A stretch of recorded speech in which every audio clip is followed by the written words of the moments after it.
Hey guys, welcome to the Property Panel Podcast. You got myself, Jalen Hardcastle, here with co-host Josh Story, and today we're going to be bringing you a little of the controversy between exclusive and non-exclusive buyer agency agreements. But before we kick that off, would you give a thanks to our sponsors, Josh? Yeah, I'd like to thank our title sponsor for this episode.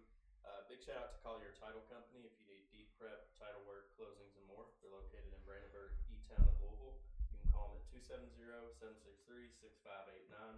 And then for this week's sponsor, We Buy Houses, we can offer cash and it's closed in as little as 2 weeks. And you can give us a call at 270-945-5416 or 270-945-7189. Yes, and if you or anyone you know would like to be a weekly, monthly, or yearly sponsor, you could give us a call at either of those numbers Josh provided us at. It is 100 weekly, 300 yearly, and 300 monthly, and 3,000 yearly. And you're advertising our intros, outros, as well as intermissions. And now we're actually on pretty much everywhere that you want to find your podcast. So go ahead, give us a like, share, subscribe. That goes a long way. Yeah. Then, you can check us out on TikTok, YouTube, Facebook, Apple Podcasts, and Spotify. So if you just look up Property Panel Podcast, we should pop up. And, you know, like he was saying, we appreciate the support, likes and follows, shares, all that good stuff. It's a free way to support us. But yeah. Yep. And back to the TikTok he was talking about. Of course, we still got our giveaway going on there. We've been kind of stagnant on our post on there as well, but our views have still been, increasing. So, as well as our followers. But we're going to be getting back at it next week. Start posting new content for you guys. We have quite a bit built up in the vault now since we went kind of MIA for the past few weeks. But yeah, at 100 followers, doing a merch giveaway. It'll be something kind of like this, but with Property Panel Podcast on there. So go ahead, give us a like on there, a follow, and give us a share so more people can see what we have to offer. Yeah, and I'm looking forward to that giveaway. I'm looking forward to getting some merch because we don't have it. We don't have any yet. We got a hat. That's about it. Thanks, Kurt. But once we do that giveaway, we'll probably make us some stuff. But yeah. Fair is over. It was last week, which I had a lot of fun. I didn't get to go experience it besides the booth, but meeting everybody out there was awesome, and then all the other booths around us, they were pretty cool. So yeah, had a good time. It was it was a good time, especially next to the senior citizens. They kept on acting like everyone that was over 30 was a senior citizen, and I think some people took offense to that. So we had pretty much dinner and a show while we was there. They're funny. But I think this week we announced the fair winner for our giveaway, $100 giveaway. Yep, Chase Chapman, congratulations. I'm sure we've already been in contact with them. Yeah, they're actually, as we speak, they're running to drop off the $100 gift card. And shout out to Abe's Country Village. They actually make our shirts for us. So not only do they make the Cedar Hill merch, but they will be making the Property Panel Podcast merch whenever we do go live with that. So it just so happened that they won the gift card. Shout out to him. Thank you, everyone that came by and, signed up that we got to chat with. It's always nice meeting new faces or old faces the same. We have a good time at fair. Of course, our booth is set up right across from the barbecue joint, so we got to smell that for 5 hours while we was there every time. I guess we could talk about what happened in our personal lives. You got your VW bag. I got my VW bag. I got my truck bag. Was that probably your favorite part of the fair week? Although that it was, yeah, being able to drive my own vehicle is pretty nice. Yeah, Josh is actually, he's got his brother-in-law staying with him, and he's a great cat. I love Nico too. Shout out to him. But he just recently started a new job, but his car was totaled, so that's a little bit of the backstory. So Josh was nice enough because they had an extra car. With Mina being a teacher, she wasn't working during the summer, so they got to kind of swap around cars and vehicles, and they helped him out continue finding a job, which is big, because at our age, it's hard to hold one down, and then if you ain't got a vehicle, it makes it even tougher. So, so big props to you, and I'm sure he's very appreciative of it. Yeah. And, it's nice. He's got his car back. And then I ended up getting my car back, which I sold a few months ago, and he decided to sell it, and I just couldn't stand to see it go somewhere else. It was funny. You're like, guess what I'm getting today? And I was like, a VW. he kind of knew probably, but he expected that. You also had some crazy stories with little flip house. Yeah, so we bought this property from a wholesaler, and obviously there was a tenant in the property at the time. And, we wanted it vacant at closing, and we were supposed to close on a Friday. We went to check. The property was not, in fact, vacant, so they ended up evicting her over the weekend, and we closed that following Monday. Well, of course, we're planning to go on vacation. I'm literally loading up the car, and I get a call from my clean out guys, and they're like, hey, so and so's over here. Some lady's naked, claiming she lives in this house. And I was like, hold up, we'll be right over. So I got Jennifer, and we ended up calling the cops on the way there. We had Scotty come out there and meet us, and sure enough, there was a lady in bra and underwear in this house. I don't know if she's on drugs or not, but it sure as hell looked like it. But yeah, we show up, and obviously Scotty, he goes up there, does this thing, and she won't state her actual name or even her last name, so something fishy's going on there. She's like, I don't live here, but lady, you're in your bra and underwear. And then the crazy thing was, she was like, yeah, my clothes are in the car, someone's coming to pick me up. Well, why aren't your clothes on your body, why lady? Are they in the car and not in the house? Yeah. And this house, mind you, like, our workers had to literally change their clothes after each day of working on this house because it had so many bugs and stuff infested. And, that might sound nasty, but you actually have to get all that furniture and all that trash out before you actually exterminate it, or it won't actually get rid of the problem. So you'll be wasting your money. So as nasty as that does sound, that is part of the process, and that's a little behind the scenes a lot of people don't see. And then also having to stop your vacation before it even starts to go deal with all this craziness is, but that's why we enjoy it. It's something new every day. But I'm sure, our people actually, they did a great job on that clean out. They got it done over a total of 5 or 6 days, and it was a huge mess, and they did a great job. So I'm very thankful for them. And now we can start the work process. We actually got our contractors going over there now, and going to start getting us some quotes for us. Good deal. Yeah, I saw it a little bit in between the process of it cleaning up, and they did a lot of work, yeah. man. Would they fill up 4 dumpsters? Yeah, big dumpsters quite too, a bit. Not just those small ones. But I guess we're going to dive into exclusive versus non-exclusive buyer agency, and Jay, you want to kick that off? Yeah, so this is something that's kind of obviously been coming to fruition, and like we had mentioned a few episodes ago with the NAR thing that's supposed to be coming to fruition, where you're not allowed to post your commission on the MLS. They started coming out with these forms to basically start negotiating your commission from the start whenever you get with your buyers. So basically, if you're exclusive, obviously it's going to be just one person. Like if we're exclusive, it's just me and you. But if we're non-exclusive, we're going to see other people. We're going to use other people. Right. And that's basically the difference in these agreements. Yeah, and then like you said, non-exclusive, use multiple people, which, obviously I'd prefer exclusive. That way, you kind of get a guaranteed commission pretty much, because you're going to be the one, representing them in the end. Right. Which I think is preferable for not only, a realtor, but probably for the client, because you don't have to be switching around. If you get one solid agent, you can get consistent service. So, and sorry to cut you off, but like you said, in this form is basically going to make you have to stick with this one person, and it's not a requirement for us to present these to our clients, as well as it's not a requirement for our clients to sign these. But obviously, they're just customers if it's not signed. This will actually dictate whether they're your client or not. And then moving forward, if this NAR stuff does happen to come to effect, your commission will not have to be negotiated. It'll be paid outright, whether it's from the buyer or the seller. It can be negotiated in the contract, but if all else fails, that buyer is supposed to give you that commission, which I think can kind of run into some issues, just because, like we had talked about in previous episodes, the buyers are already on their max amounts. They're not going to be able to really give these extra funds. So I'm kind of torn between it, but like we said, I don't know how many agreements I'll be signing. I'm more or less going to keep on doing my own thing, and I think that we'll reap the benefits of it. Right, and I know the government is disagreeing with NAR, and it seems like it's just going to continue to escalate. And that's with this whole commission deal, isn't it?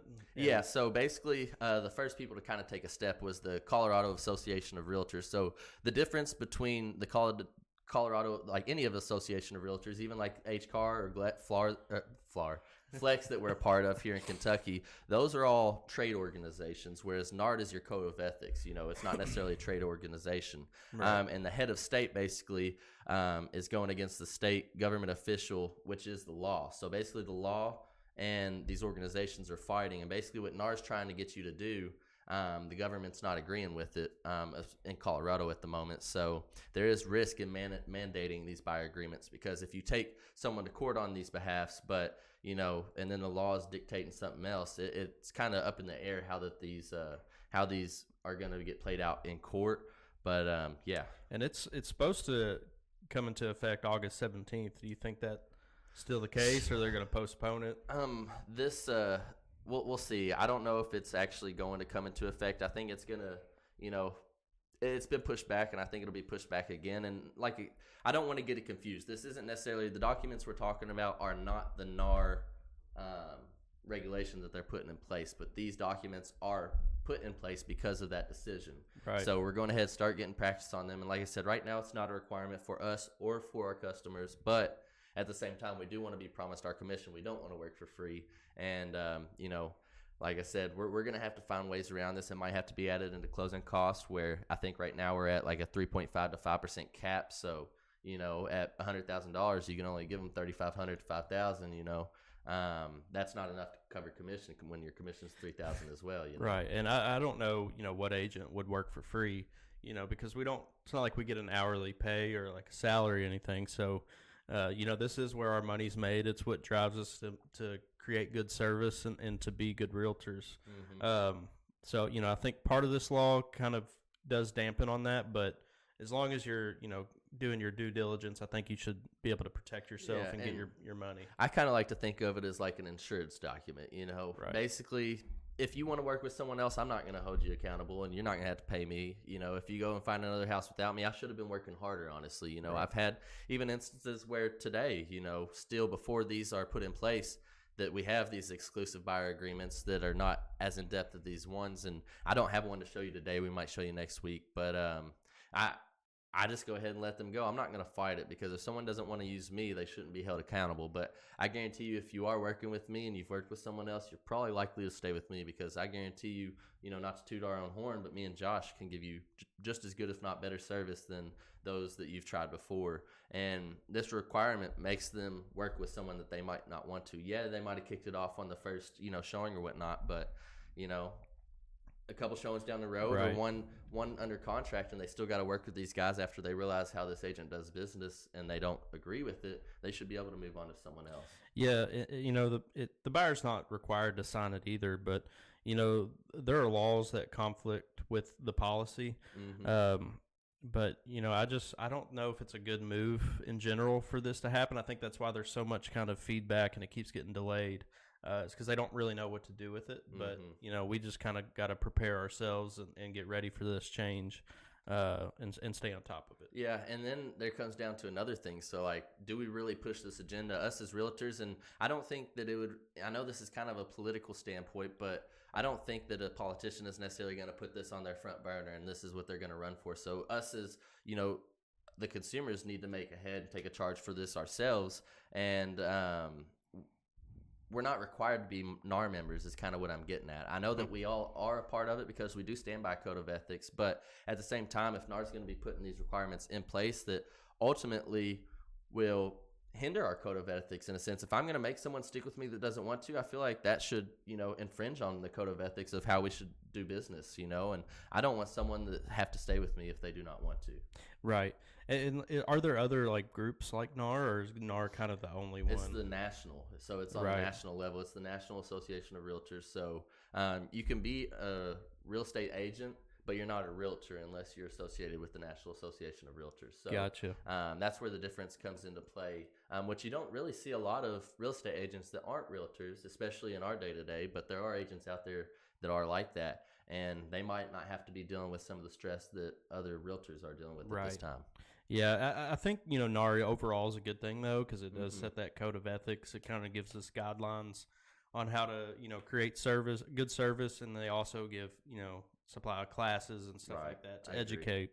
But, you know, like you said, we're not required to be, you know, NAR members. And if it comes to that, I guess one day in the future, we just need to take a stand, and we need to take a stand in unison. You know, not even this episode might not even be more for the buyer clients. I mean, there's some good information for you, but other realtors as a whole, we need to stand together and make sure that these changes are in place to benefit the business as a whole, not just an individual, not just the realtor, not just the buyer, not the seller. It needs to impact us all at the same level, I feel like. And, you know, we can't pick and choose who we want to benefit. I feel like the way it's running right now is pretty solid. You know, you list a house and the seller pays the commission, but the buyer's bringing the money in. In all reality, the buyer is bringing you the money and they're paying for it. You know, yeah, you set a price on your house and they're paying for that, but within that price is also the commission. So the buyer, I think it's both the buyer and seller thing already, whereas, the sellers, I guess, are feeling a little bit of like they're having to pay too much in fees when, on average, the home sales across the national average are about $50,000 higher when you use a realtor versus not. Yeah, and those are negotiable already. So, I mean, I just feel like it's kind of pointless. Yeah. Because it's already negotiable. The seller can deny an offer. They could negotiate with their realtor on commission.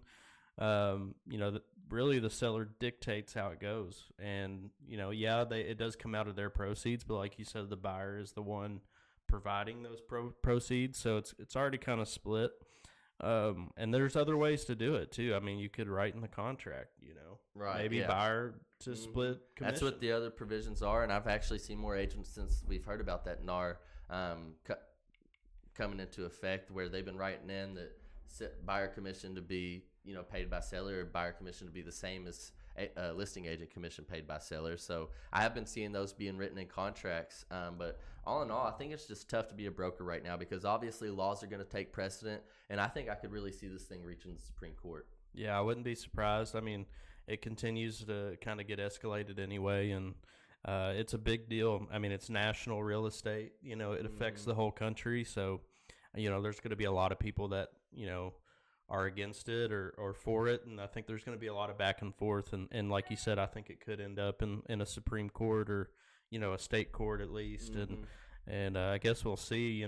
Only time will tell. Yeah, and we would really like to know about you as a consumer, a client, a customer. What do you think about this potentially being put in place? Not just the NAR things where it's not going to be able to be listed and a buyer's commission is going to be negotiable, but what do you feel as a buyer that could potentially have to pay for a buyer's agent commission? I know you're using their services, but all in all, you're already paying for that. These house prices are not going to go down just because the agent commission's not included, So I think we need to keep on doing things how we're doing. Don't break something if it's not broke, or don't fix something if it ain't Is that broke. one of their concerns with this? Is that's why prices are so high? I think that's part of why they think prices are higher, and then also I think that they're thinking that we're getting paid too much. Well, I guess they just don't understand supply and demand. Yeah, exactly. I mean, I have a lot of people, especially friends and family, that are like, hey, I'm going to try this out myself, try and sell my house. And I'm like, of course, go ahead and try it, but don't hesitate to reach out when it doesn't work, and not saying it doesn't work sometimes, but also I've had more often than not, I'd say about 80% of those people, it didn't work out for one. And then two, if it was half-ass working out, they're calling me and be like, man, this is a headache. I don't want to deal with it no more. Take over, Right. I feel like prices going up, one, due to COVID, our supply chain got all messed up. So then, price to build is like around 200 per square foot, which is a lot higher than it used to be. And that in return is going to affect home prices. And then we had, big population shifts from states to states. So maybe different in other states, but Kentucky, we had, a boost. I don't know the number, let's say 3 to 5 million new people coming into Kentucky. Well, there's not 3 to 5 million new houses that quickly. Right, exactly. So, supply and demand, that's what happened. And a lot of people, I think, are getting confused on the home price, especially new construction. About the medium new construction home price in our area is about $250. And then, for new construction, and then the average sales price of a pre-existing home is about $280 to $300. So obviously people are like, oh, it's a better time to build. Well, no, they're building these smaller houses. These new constructions are building to be more cost effective for those consumers. So, we're not building those bigger houses like you used to see. So that's why them are priced a little more, is because they show more square footage and more potential, maybe better areas since they were, built a longer time when they had more access to acreage. Yeah, prime land. Yeah, and like I was saying, prices have just gone up, and that's due to inflation. Once inflation starts, everything gets more expensive, including housing. Right. And supply and demand. I don't think it has anything to do with agent commissions because those are already negotiable, and I think they're pretty reasonable, honestly. Yep, I agree with you. But yeah, you got anything else? Just how I'm gonna be doing this to Josh all day today. I'm gonna be. We'll see. I'm gonna get one in on him. I'm gonna break 100 today. I'm gonna beat Josh. I hope you break 100. I hope you do. No, I ain't got nothing else to say. I appreciate every one of you for tuning in. Go ahead, give us a like, share, subscribe, and give us a thanks before we tune off. Thank our title sponsors. Let's thank them. Well, thank our audience. Thank you. Hey, let's thank you. But